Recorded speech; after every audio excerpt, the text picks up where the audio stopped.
The Season 5 Crucible Pinnacle weapon's here, and it's called the Mountaintop. It's a grenade launcher with a slight twist to it, so it has a perk called Micro Missile, which basically means that it has a very, very fast travel time, so much faster than the average grenade launcher, and it doesn't have any sort of drop or curve to it, so it goes in a straight line very quickly. As a grenade launcher being an explosive weapon, I don't feel there's a whole lot to talk about in terms of what we can get really in depth with. It seems like most things are as you'd expect. It's a lightweight grenade launcher, fires one shot at a time, it has a pretty average blast radius.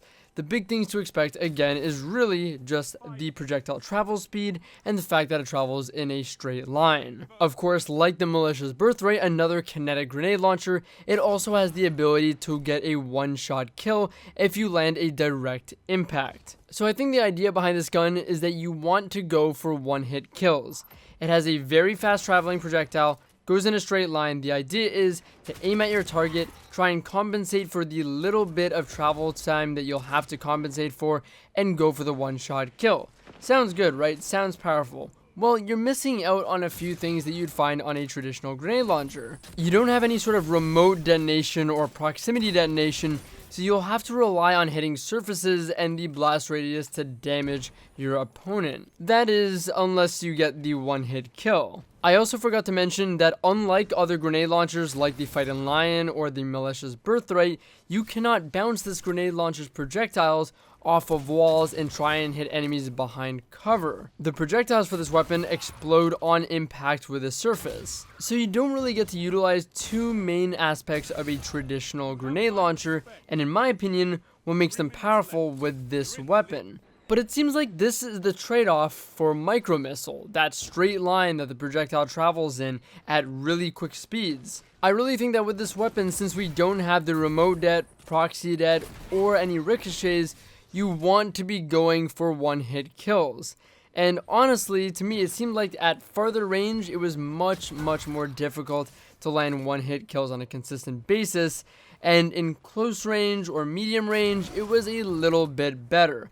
I found the best time with this weapon was when a shotgun player was trying to rush me, or someone was trying to shoulder charge me and they're running at me in a straight line. I was able to counter them and deal with them pretty easily with this weapon. I think this is where the weapon performs best, within this 10 to 15 meter range, maybe a little bit more, where a shotgunner or a shoulder charger might be trying to close the gap and push you very aggressively, and with this weapon, you'll be able to counter them relatively easily. My problem is that against any player that had remotely decent movement, some sort of a strafe, some sort of something that didn't just push you in a direct straight line, this weapon felt really inconsistent. There were many times where I thought I would hit a target dead on and I didn't hit them at all.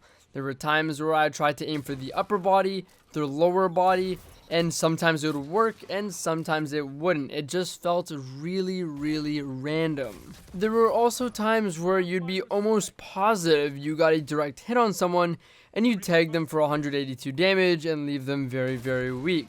It's frustrating to have these things happen because to me, if you're not getting one-hit kills with this weapon, if you're not effectively countering shotgun players rushing you, then you might as well be using a normal grenade launcher, which you can ricochet off the things and you can control the detonation of. I think that perhaps the most interesting part of this weapon is the fact that it comes with sticky grenades. Sticky grenades can still one-shot to the body, so you get that potential still. However, you can also plant them on the ground very quickly because of that high velocity and predict your opponent's movement and have them walk into your sticky grenades to deal some pretty massive damage and then clean them up. Or you can also use it to block off a potential route of an opponent to push them from an opposing angle or to keep them held down in a certain area. I really liked the type of tactical play you can achieve with those sticky grenades available on a special grenade launcher. I think it's really interesting. I couldn't really find a usage for spike grenades. I might not be fully understanding this, but even against supers, it did barely any more damage. So to me, I think sticky grenades are the most interesting thing about the weapon and the best way to be using it. I think this weapon's really interesting. I love what sticky grenades opens up for you with the weapon. I think that's really cool, kind of being like, again, that kinetic Telesto kind of a weapon.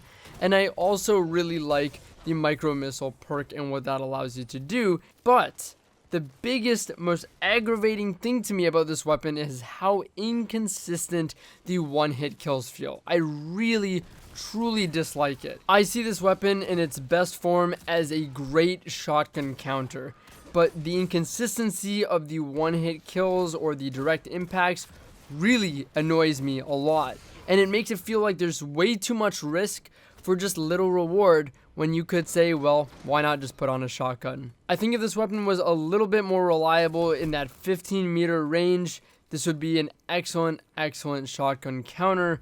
But to me, in my personal opinion and experience, so far it's just felt really inconsistent and has made me want to put a chaperone on. Like I said, I think the best players, really good players, are going to have really good movement. They're not just going to run at you in a straight line. They're not going to expose themselves for too long.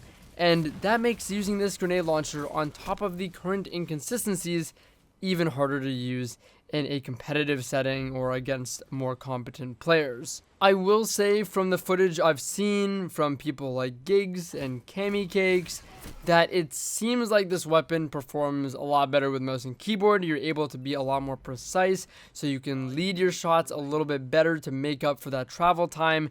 So it's probably a lot better on mouse and keyboard. But I play controller, and I know many of you guys play controller on console, and well, I don't think this weapon is as good on controller. Despite all the things I've said that aren't so great about it, in my opinion, I do think it's a fun weapon. I do think it's a fun weapon and nothing more for going for clips and crazy moments and the style points of going for those one hits, even maybe at farther range. I think it's great for that. It's a unique, fun weapon, and I don't think it's anything more than that in my opinion. Of course, someone out there might master it. Hell, my teammate Cami Cakes might really master it, and I hope he does. But to me, it's not a weapon I'll be using seriously. At the end of the day with this weapon, I think the objective is going for one hits, and it's just too random, inconsistent, or punishing to not get the one hit. Personally, if I'm not getting the one hit, I feel like I could just be using another grenade launcher. To wrap it up, what I like about this weapon is the fast firing projectile, of course, and the fact that it goes in a straight line, and of course with that it's capable of getting one hit kills. Most of all, I really, really love sticky grenades on it, and I think it gives this weapon a whole lot more depth and more tactical ways to use it on top of just going for one hits. Anyways, those are my thoughts and my impressions of the Mountaintop grenade launcher. If you haven't seen him already, I'm sure you have, but if you haven't, check out Cami Cakes. He's the one that let me borrow his account to try out the weapon after we grinded it out together. He is far more of an expert on grenade launchers than I am, so I'm going to leave it up to him to make the be-all and end-all in-depth review for this weapon. I'll probably help him out with it, but it'll be on his channel, so you can check that out at some point in the future. Anyways, thanks for watching, and I'll see you later. 3 minutes left. You're in the lead.